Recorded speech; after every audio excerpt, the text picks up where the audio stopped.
Hello and welcome to Office Hours with Amber. I'm Amber and this is Office Hours. We have special guest Banjo Johnson who cannot pick a place where he'd like to sit, so he's going to go in my lap for now. We are in the 11th month of the year. Holy super shit. The fact that I've gotten this far is crazy. Office Hours. Audio's working, phone's away. Okay, so we're in month 11. And 2026 is right around the corner. So today, in November, working on KPI and financial budgeting, which last week we kind of went into the depths of like why they're connected to each other, why it matters to target both, why it matters to set targets generally, why it's important to track and monitor these things, comma. Today, we will be beginning exploring that idea further. Hey, Liana. We're going to be exploring that idea further and then building out basically I'm going to be building out the beginnings of an Excel financial model, KPI tracker, estimator of sorts today. And I'm going to be breaking into what we want to be tracking and kind of separating into the KPI tree of like, what do we want to track and do we even have the ability to track those things? But before we get into that, it's motherfucking winter. It snowed here today in Michigan, so that is why I decided all of my Christmas decor, I've got a ton of it, obviously. I mean, that's the extent of the Christmas decor I shall be putting up. We've got the Christmas sweater. Banjo had a Christmas sweater on and then decided to roll around in his water dish in it. So he's naked now. I know. It's cold in here. But yeah, I don't mess with winter. I'm not excited about it. But what I am excited for is the Active Cell conference coming up December 1st through 3rd. And if you'd like to join me there, promo code PeachyPro at theactivecell.com/shop. Basically, at this point, I think if you are going to go, you're going to go. And if not, I'm still going to keep plugging it. But I'm super excited about that. I am in the final steps of practicing my presentation to make sure that I don't look like a chump up there. And we finally got some preliminary documents about the finals for the Microsoft Excel Collegiate Championship. I'm going to be up there in some sparkly ass pants announcing some names that I need to start practicing yesterday because I can barely read English and then everyone's names are in so many different countries and I'm going to look like an idiot. So got to start practicing how to read. But anyways, big news in the ADHD front. So oftentimes your systems will work. You'll hyperfixate on a good system for a long time, and then that system will just stop working. My favorite system of all time is what I call the Foursquare, because we have compartments of our life. Basically, I've got my primary client, my other clients and sales goals, peachy profitability, administrative, and like things I want to do, and then my personal stuff of like, get prescriptions refilled, like the boring stuff. But anyways, I like being able to do this. So then if I want to focus on one at a time, I've got individual to-do lists. Problem with that is I'm bored now. And this worked for a solid 2 years, but I finally have given up. And I've always been anti-planner, but somehow it came back around. So obviously dated planners, never. Don't even come to me with that. But undated planners with fun graphics on it and a pen holder. Okay, the novelty is back in. But anyways, so now actually planning a 1 week at a time, because what was happening is I would kind of live my life 1 day at a time. And then I'd get to the next day and be like, oh shit, I didn't do that thing. And then everything was so rushed. So with Office Hours with Amber, being able to show myself that I can plan 12 months into the future, like what I'm doing right now, the KPI and financial modeling is a plan I set in place last December 4th. Like I was on the plane home from Vegas and I made my entire 2025 plan. So I'm excited that in 2026, rather this December coming up, I'm going to do my whole 2026 plan, which get excited for click around and find out the next series coming to next year. But similarly, I need to start planning out like, major initiatives, but decided we should probably have a planner because we've already proven and created enough evidence to support that we can plan longer term. And like, this is not going to kill me. So it disgusts me too, guys. Okay. Well, today we're going to go into some KPI budgeting. Let's start with kind of where we left off, which of course this is going to look a little crazy, but whatever. Okay, so essentially we started talking about budgeting equals forecasting and target setting. Oh, Liana, get excited for Click Around and Find Out. I quite literally each week I'm going to be, if you have merch ideas, 1,000,000,000% let me know. I think the only mention I have of it so far is, I think I have one slide that I've posted publicly about it. One moment.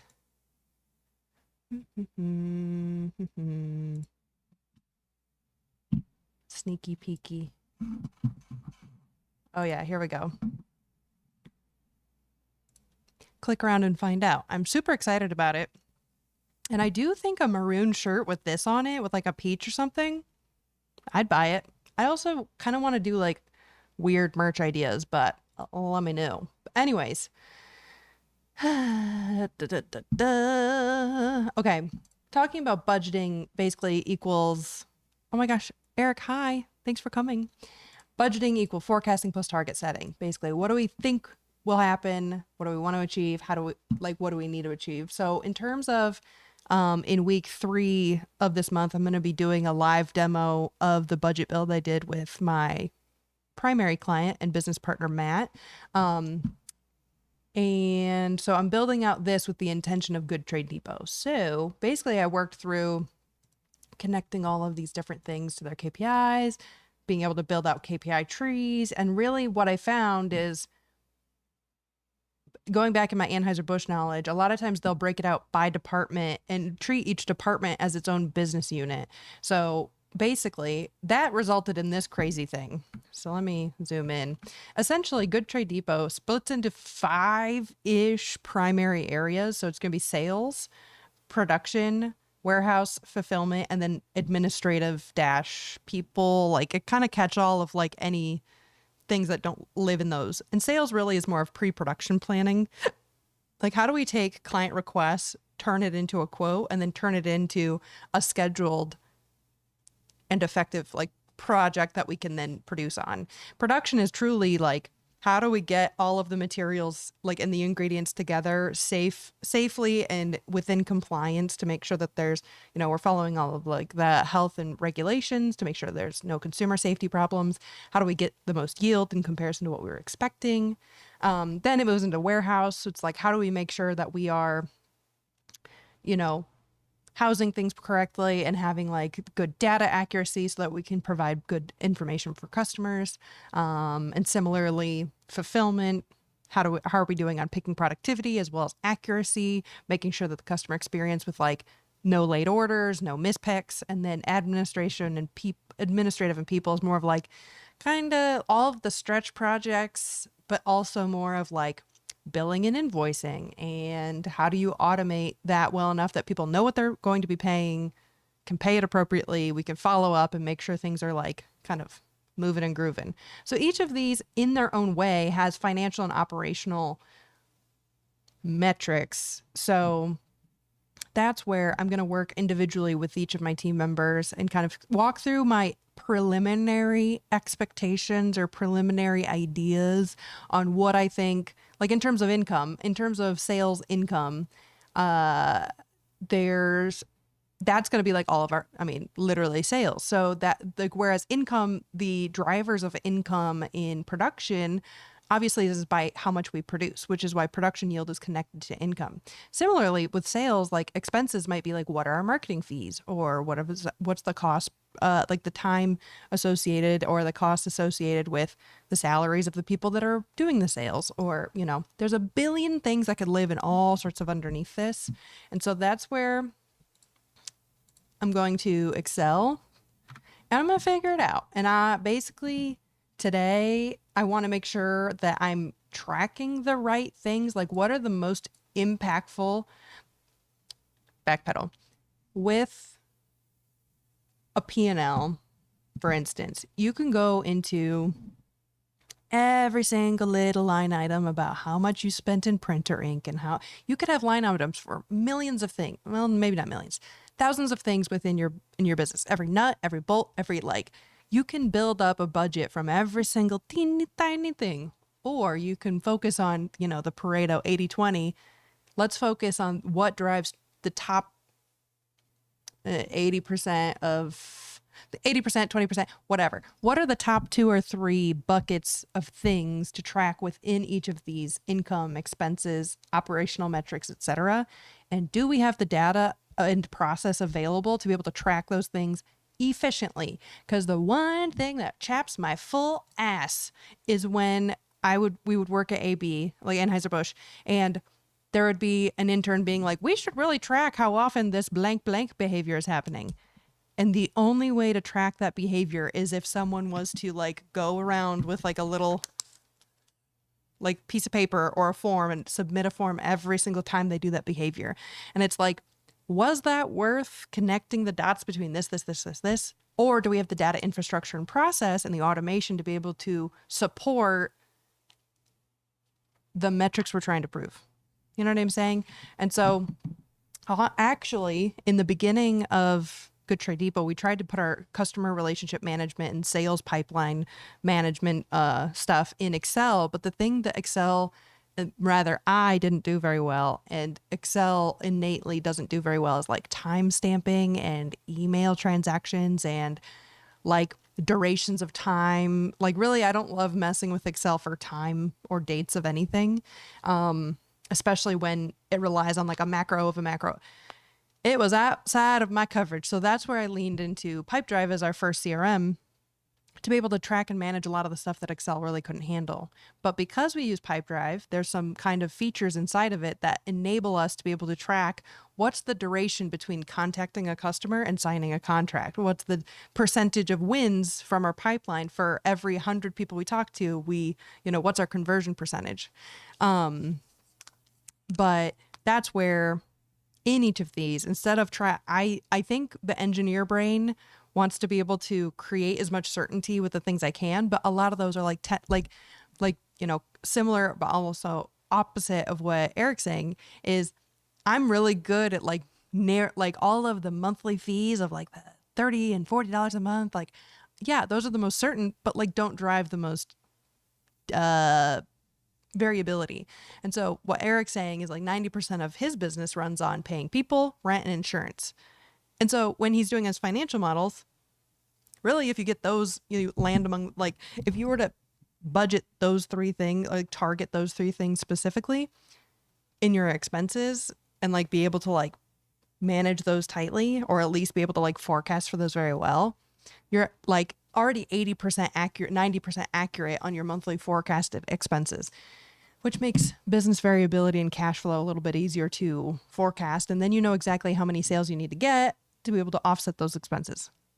Cha. I need to stop yammering on.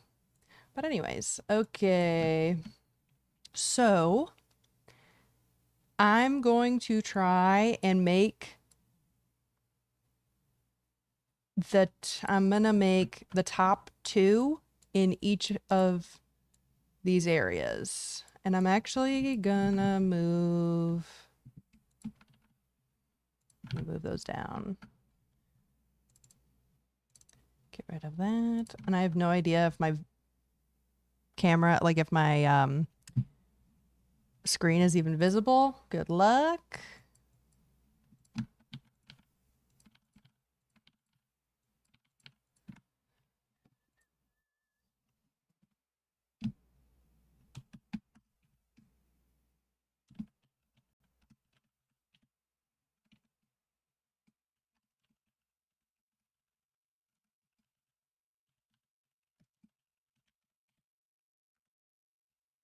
I feel like I need music. Amber, you're so right. Also, anyone drinking anything fun? I'm drinking Red Bull Amber. Let's go back to our boy Todd Baker. There he is. Oh, that is playing through the wrong thing.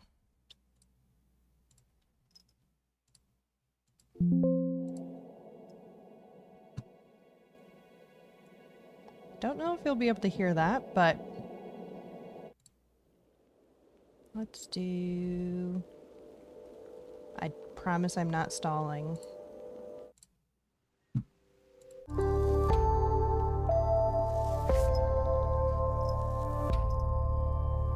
me turn that down just a little bit. Okay.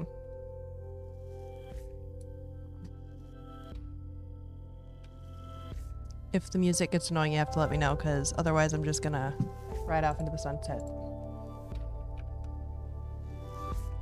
Beautiful. Honestly, sales income, like production deposits are the primary, so I'm not even worried. Sales expenses. S&OP salary.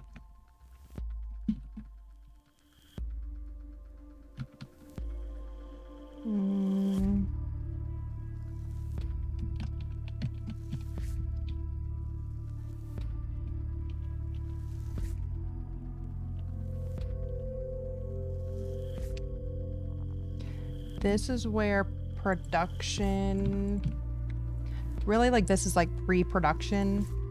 Let's call this pre.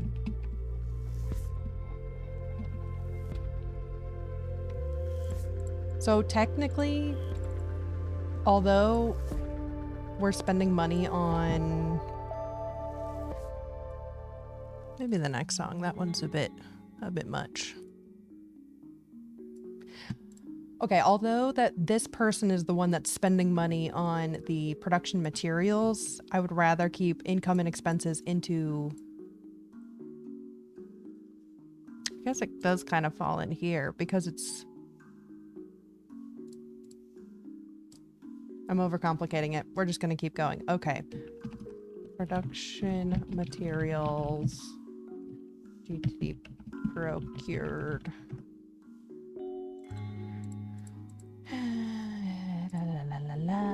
Expenses. I think if we just manage that, we'll be fine. Okay. Pre-production. It's the other thing about customer experience is like that's a very broad term in terms of KPIs, but that's where we can I think I'm going to talk to each member individually. For instance, like these customer experience might be like number of emails exchanged. Now, you might think, oh, because I'm emailing them, like because we're emailing more, they're getting a lot of customer service. But really, if they have to ask that many questions, it means somewhere along the lines we did not provide that information seamlessly enough. And so like they're like, for this, I'm going to put like asterisks. Like I don't like that one because it doesn't leave room for nuance, because if you're going to track it, you want to be able to put a target. So if they're, let's say, and that target should be encouraging an action. So for instance, if my target was like no more than 5 emails a day exchanged between whatever amount of clients, it's like, okay, you hit 6 emails. Now what do?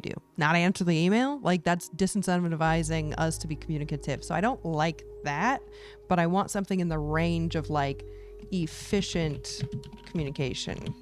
And so this is where also sometimes operational, actually,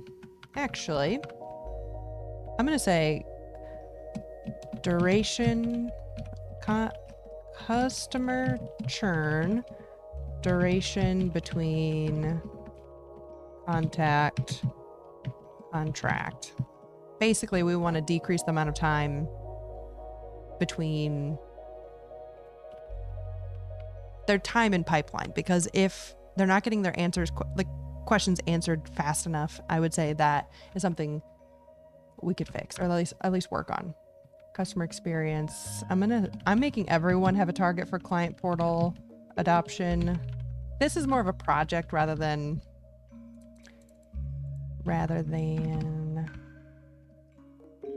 ooh, actually a sub metric of customer churn that I know is speed of returning quote, because a lot of times we'll get so bogged down with like speed of processing quote. Well, let's continue the same duration.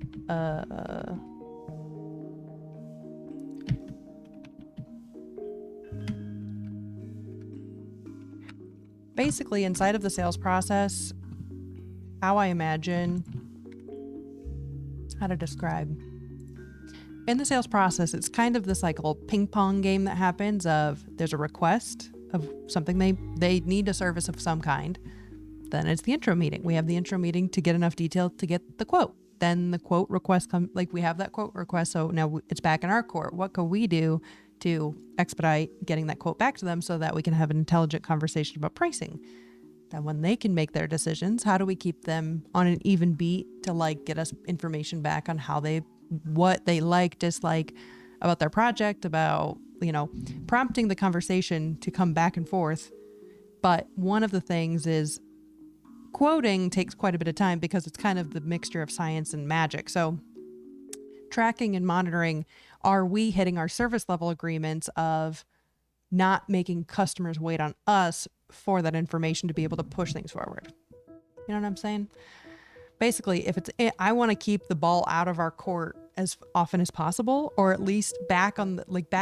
I don't want people to have to wait on us to make a decision unless there's like some strategy thing, but I hate waiting on other people, so I don't want people to wait on me. I digress. Okay. And these are all just ideas, but really, once you know what you want to track, the numbers come easily because you know what your business does. If you have data to support it, you're going to like do a plus or minus off of that. Like that's, I would say, the easiest part, but determining what you want to track to encourage positive behavior. So where I get a little stuck. Anyways, okay, with this, we've got Wix. This is QuickBooks -fixed. Production materials, I would say quoting tool, Airtable soon, pipe drive.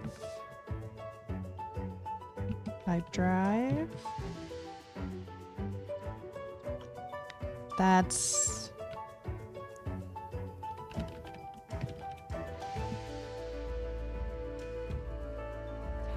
with tracking project milestones. Essentially, it's like by this date, I want to have these functionalities working. So, okay.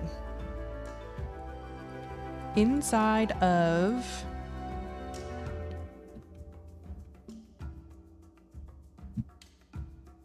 I'm going to break this one out. These ones are kind of subsets of each other. Well, good tree equals green. Because the production, the deposit is tied to the amount that we quoted. The quote is tied to inside of that quoting tool of how much we intended. And then it's really like, I think, tracking the profitability. Maybe that comes later. We'll talk about it. Income is going to be really technically production doesn't have income. It's subset of production deposits. Maybe I should make these. This is a darker green. And then these are subsets of that.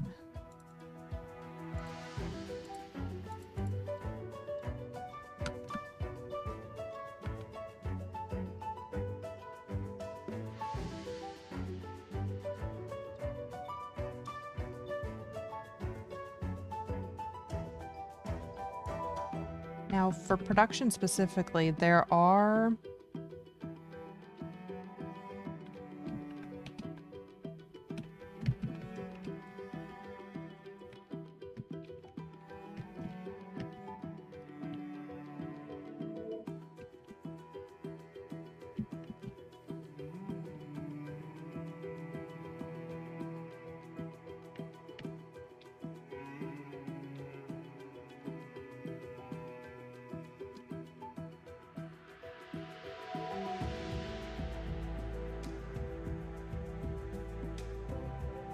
The nice thing also about, let me turn the music down.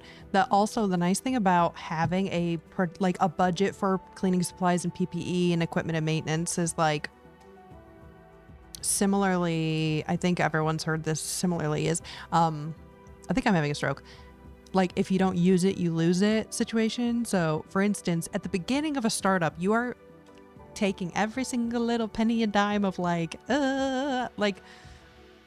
trying to just like stretch everything as far as possible. But once you have some data behind you, a cash flow forecast, and be able to like know that like, hey, if you spend $200 on PPE, like it's in the budget. It was budgeted for. You don't have to stress about it. Just spend the money because you have like it is in the budget to be able to use that for proper things. And I think there's that turning point of small businesses where it's like, oh, we now have like a few extra dollars to like focus on getting that right. So I would say I want a budget for this in this exercise to make sure that each department head knows that they have the budget to spend on it without feeling like, oh, I have to ask for the card again. La la la la. I digress. This is like, I think I'm like half venting, but a half educating, but also half convincing myself that I'm right. Okay. The reason why I want to make sure that these are subsets of this is because I want our production team and our sales team to come together to confirm the tracking and managing of that. Because let's say, for instance, this isn't a shared metric and they procure a real circumstance is like, let's say they are procuring 4,000 cans for a 4,000 can project. Well, if they ordered 4,000 cans and then they all show up, but some are dented, that means now you have 3,950 cans left. So now this person, because of the way it was procured, is now not able to hit their production yields because they had no control over things that were being procured.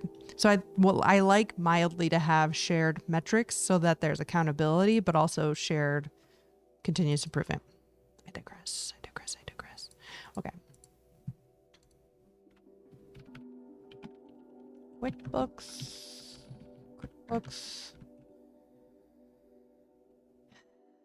La. Quoting tool. That actually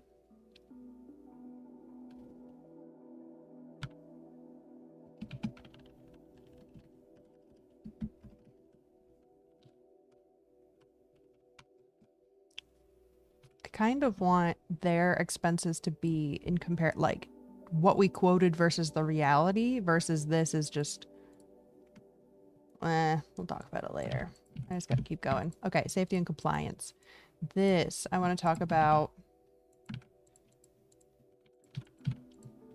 like for instance, third party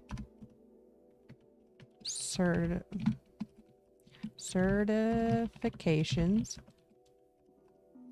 third party audits, and what am I thinking? Certification, third party audits.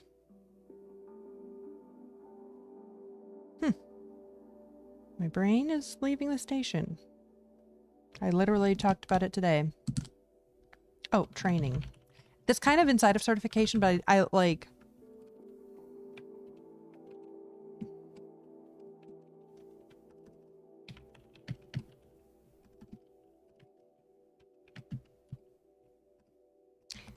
I'm going to call it training and certifications. Okay. The other thing is I missed a huge one is in terms of production, there's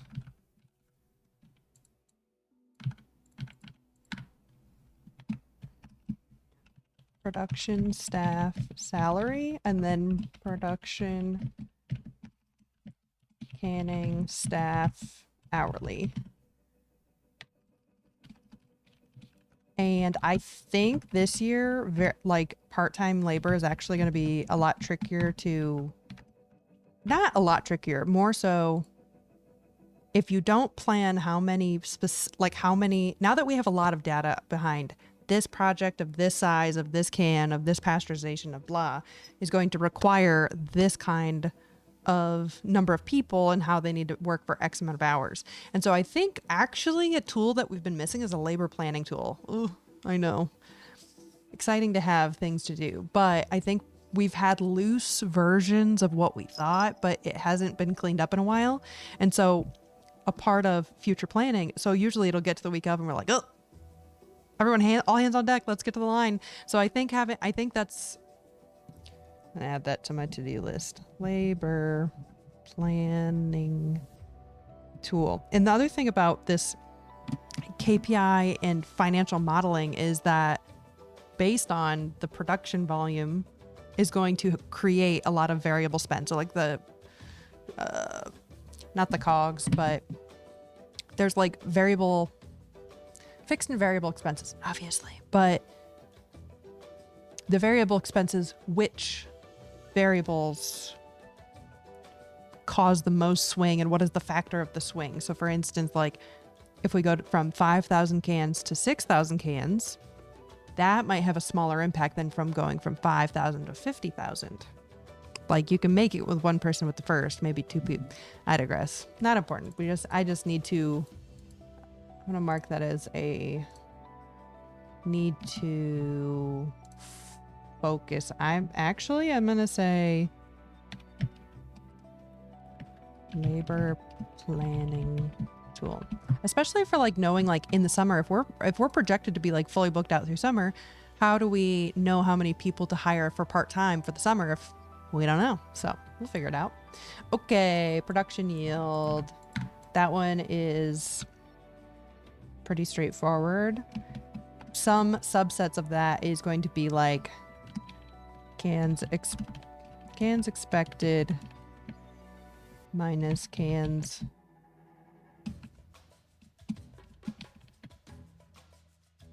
produced minus cans expected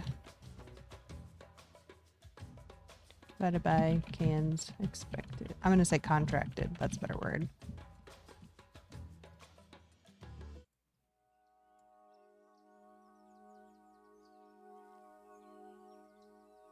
This music really goes 50-50. Oh, I wonder if I can make this into an equation.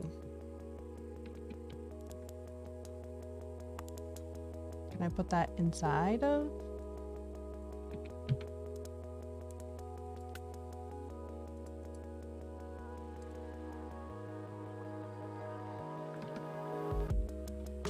I wonder if I put this in here, I can put it in the cell maybe. I think it just looks nicer. Okay, bombs away. Dang, I was really hoping for the best there. That's okay. Okay.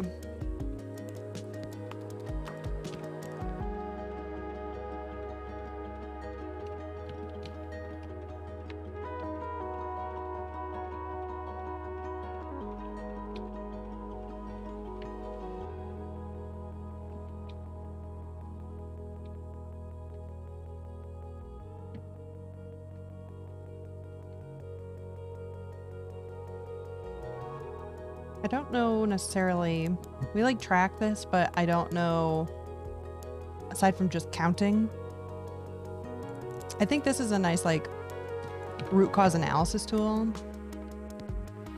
like how to track and then investigation methods. Really, this becomes quoting tool.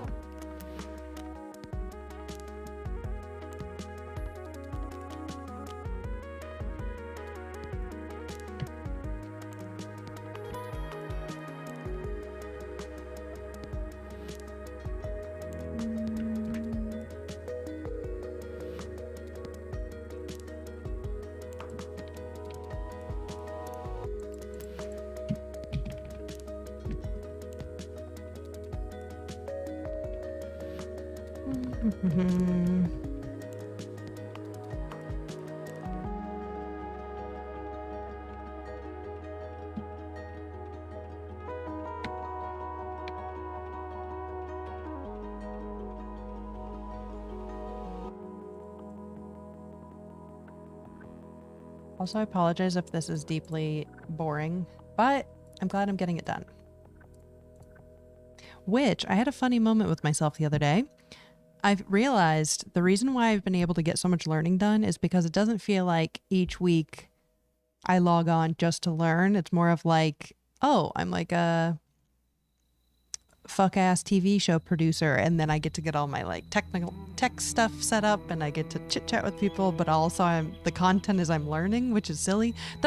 This whole thing, let's be like so clear, like Office Hours with Amber as a whole, hilarious.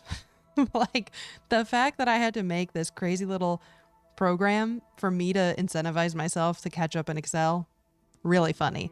But anyways, back to stalling. Okay.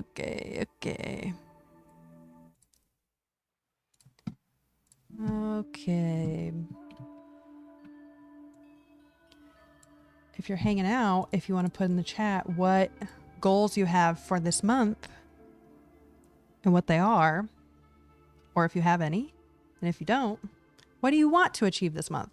It doesn't even have to be like a goal. It could be like, I want to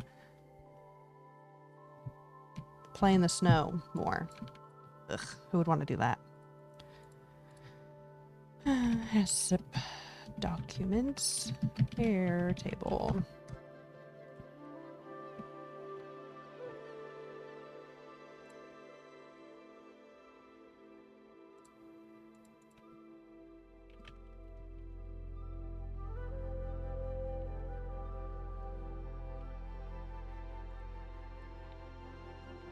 I think the training and certifications is more like project milestones, whereas the third-party audits, I think, like monthly mock audit and make sheet for that.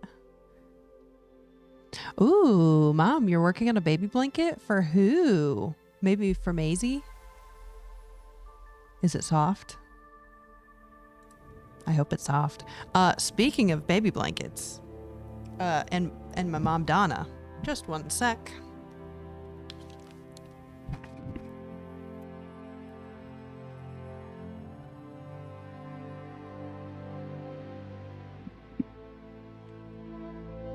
Speaking of my mom, she is the master of baby blankets. She made this for Banjo when I first got him, and he sleeps with it all the time. It's next to his cage, and he loves it. Also, the white balance on my camera went crazy with that blue. Prep for Vegas. Oh, yeah. Okay. For those going to Vegas, what are you most looking forward to? Yeah. What are you most looking forward to? Lady at work, then Macy's. Fun. Fun.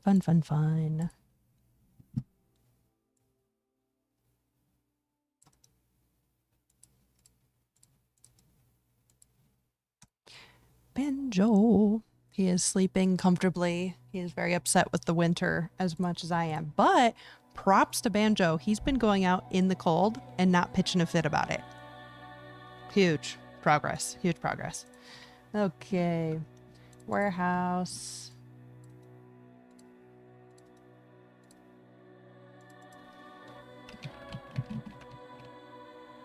Pallet storage and... I too am looking forward to the after party.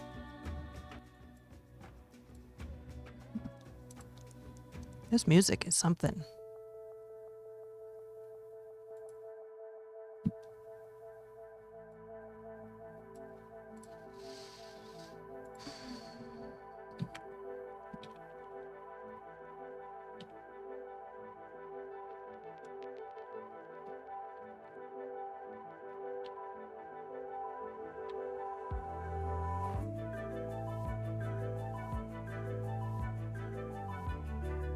I also am looking forward to seeing my outfits because I still need to make them. Pressure makes diamonds. So the sparkly pants I intended on wearing, I have been on a health kick since I got them, and I'm down like 7 pounds, but they're still, oh my God, tight. It's me and 2 fajas, and those pants zip, but oh my God, if I breathe on stage, they will explode on television. So stay tuned. That's actually more reason to tune into the live stream or attend the conference in Vegas using theactorsell.com/shop Peachy Pro. I'm just kidding. Ay. Okay. I gotta focus. Income to the warehouse is pallet storage, monthly fees, as well as, really that's traditionally it. Sparkle suspenders. There we go. And I need some like maternity, like the little black triangle they put in to like kind of give some stretch. Maybe that. Really the income in warehouse is the pallet storage. So rent and pallets. And I think those are the only two that are worth kind of noting. Oh, warehouse staff salary, warehouse staff hourly. But that's also warehouse staff is really more so like fulfillment staff. I'm gonna, yeah. Also,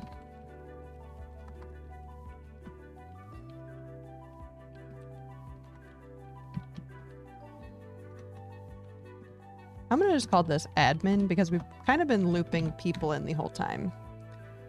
It's pre-production. Let's just call this pre-production because that's really what it is. We're not really salespeople, to be honest.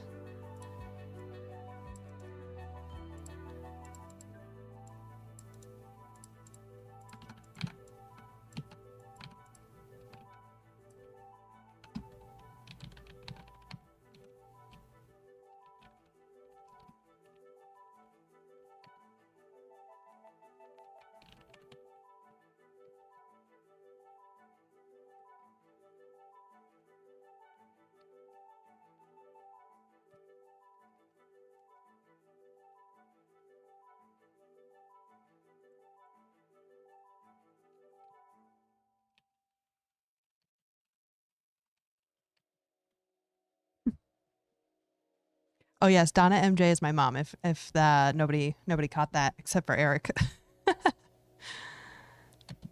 Palette. Shipping. How to say? Shipping pallets and then like shipping parcels.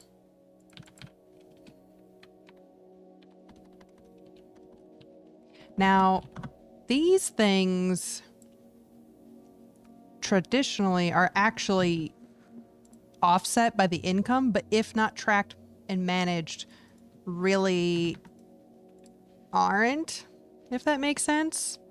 So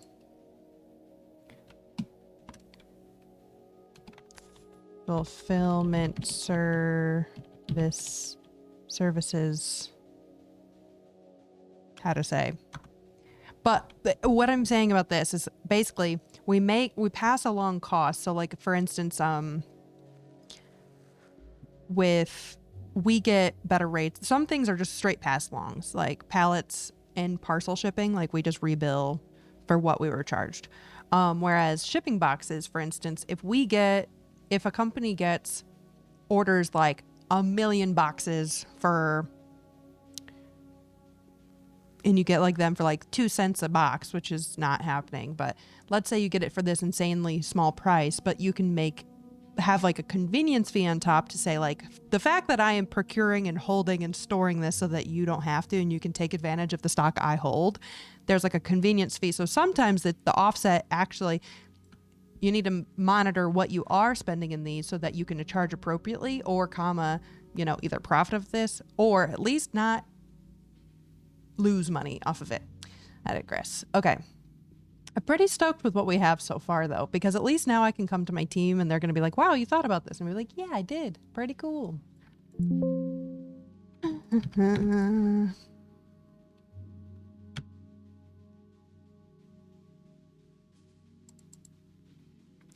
I would say same thing with customer experience as the client portal adoption as a target, but the data accuracy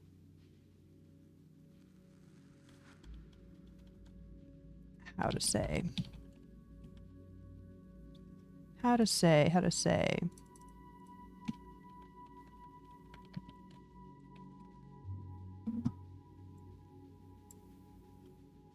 The nice thing about choosing what you want to be able to, because we are so new, there might be things that we don't track yet, which is exciting because now we get to build better process that's more robust, that actually tracks and monitors everything.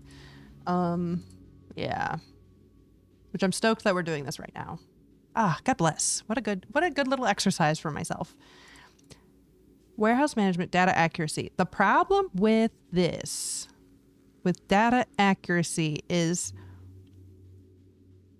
you don't know, like, if you are in what you believe to be your source of truth, how to describe? Basically, you wouldn't know that the data is inaccurate unless you stumble across something that's inaccurate. For instance, you're at a restaurant and you find a hair in your soup. There's plenty of soup that probably went out that maybe they just didn't catch that there was a hair in the soup. Therefore, the metric is always 0 if you don't know that there's hair in the soup. That's such a crazy thing to say. I'm so sorry. But like, that's where it's a cool metric, but like, if you can't track it, like if you don't know how to track it, it's like kind of a mess. Matt, oh my God, thanks for coming. We're talking about data accuracy, and also sneaky peeky. These are basically, if you haven't looked at that other sheet I gave you, basically, Matt, early admission. So basically, I've said so basically 6 times. I'm so sorry. Inside of Good Trade Depot, we've got our 5 compartments, which is pre-production, production, warehouse fulfillment, and administration. Inside of those are financial and operational things I want to track. And then inside of financial, there's income and expenses. Inside of operational, there's kind of like more like project-based things, and then operational things like customer experience, and kind of like those levers. So, that created this, which basically for each of these areas, what the metrics and sub-metrics are. And then I'm going to walk through this with each of our pillars to make sure that they either aligned, or if they have better ways that they think they would like to be held accountable, or things that they want to improve this year. But yeah, so right now we're in the middle at warehouse, which we were discussing the idea of how do you track data accuracy if the only way to track it is by stumbling across an issue, whereas there's no systemic way to say, like, there's no drone in the warehouse that like views what's in the pallet space and goes, that's not what you said. You know what I'm saying? So it really technically is not a traceable thing. Like, although data accuracy would be really nice, I think there's some more noodling to be done to figure out how to actually track that. So we'll have to look into that. I'm going to leave this as like a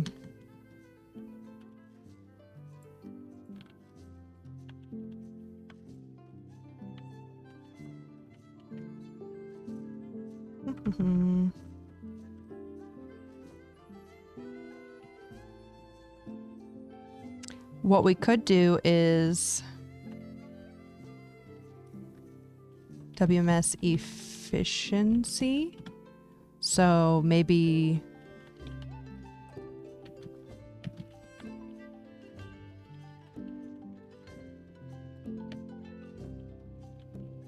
I don't like this one, but it is a problem we're facing lately.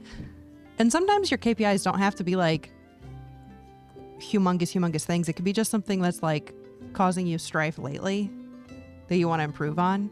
And sometimes those KPIs, like, this might be fixed in like, it could be fixed in like 2-3 months, or if it doesn't get fixed, it's something that's tracked all year. Who could be sure?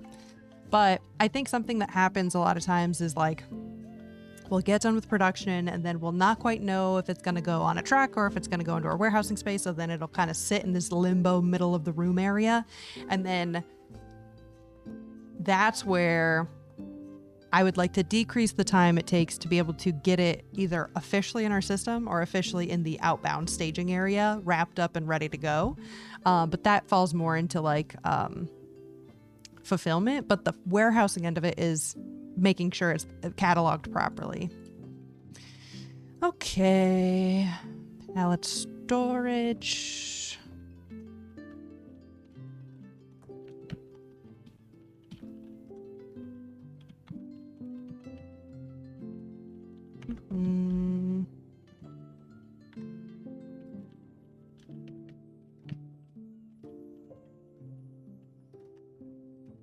QuickBooks expenses.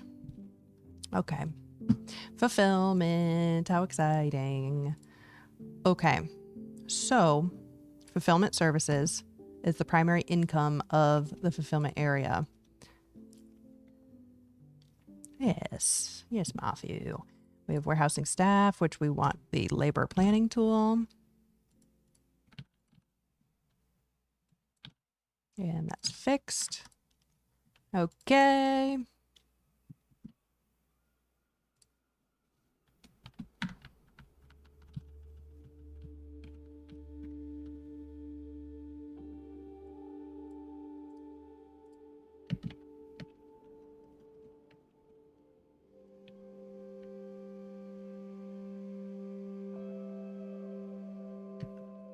The thing about fulfillment services is that there's so many different kinds of services that we provide. So they're all tracked in kind of different places. So that's kind of one of my initiatives of consolidating the places where things are tracked so that you don't have to go to 6 different places. But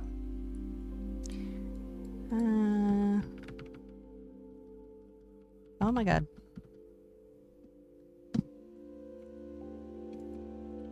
Oops.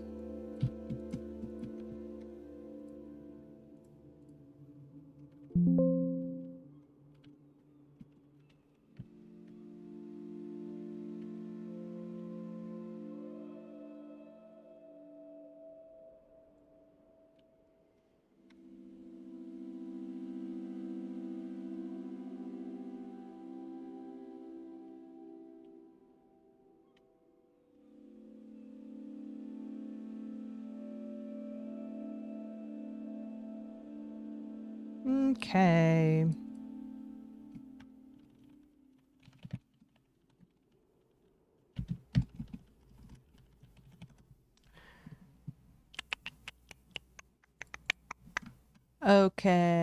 Okay. I'm going to say these two kind of fall into two places. So I still want to do similarly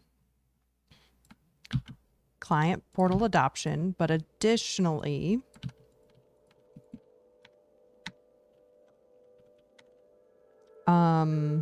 on time in full.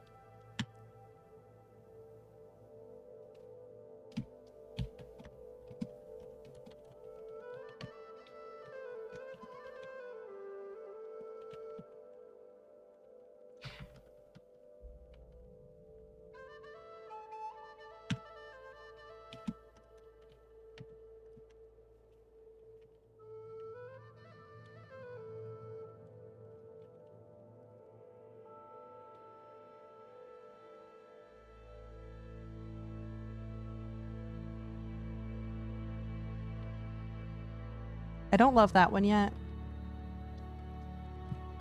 Basically, like picking productivity, how I describe or how I imagine it is maybe a little less music. How I describe picking productivity is like not, although yes, we want to make there sometimes you can only pick a package and box it up and tape it. There's only so fast that can ever happen.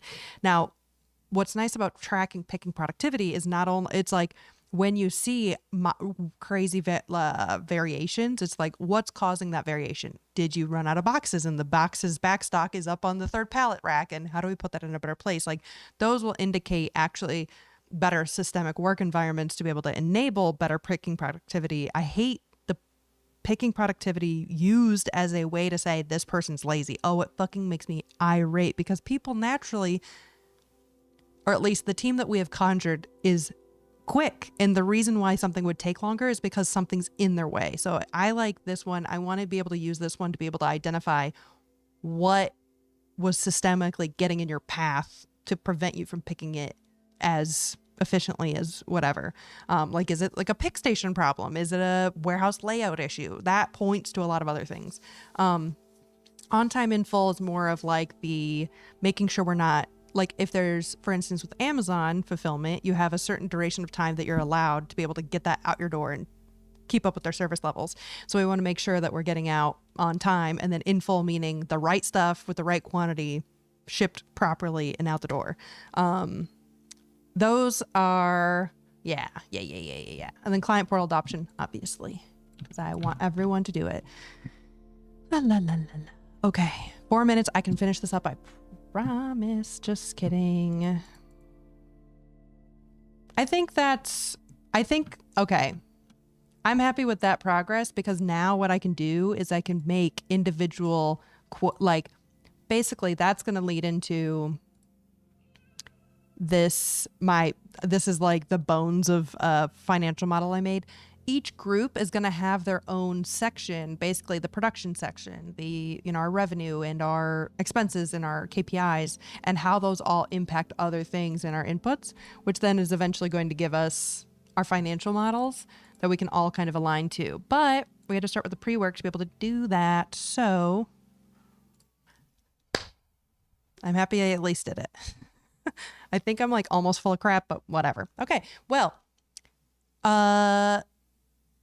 if you've made it this long in the video, thank you for coming. 2, if you like the way that I've talked about the stuff I've talked to about this today, if you've got clients, or if you've got friends, or if you've got neighbors, or someone who runs a business, or needs just a little bit of help in Excel, or needs a little bit of help with like business process, feel free to send them my information, amber@peachyprofitability.com, because I do this all the time, and this is my life's work, and I love it.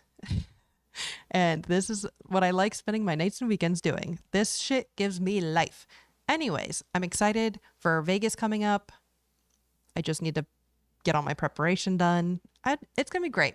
But anyways, I think I'm going to call it quits 2 minutes early. I think I've yammered at you guys a bit long today. I'm going to hop over to the Discord. And I think I can grab a link. Let's find out. I'm going to go over to the Discord in the chit chat chamber.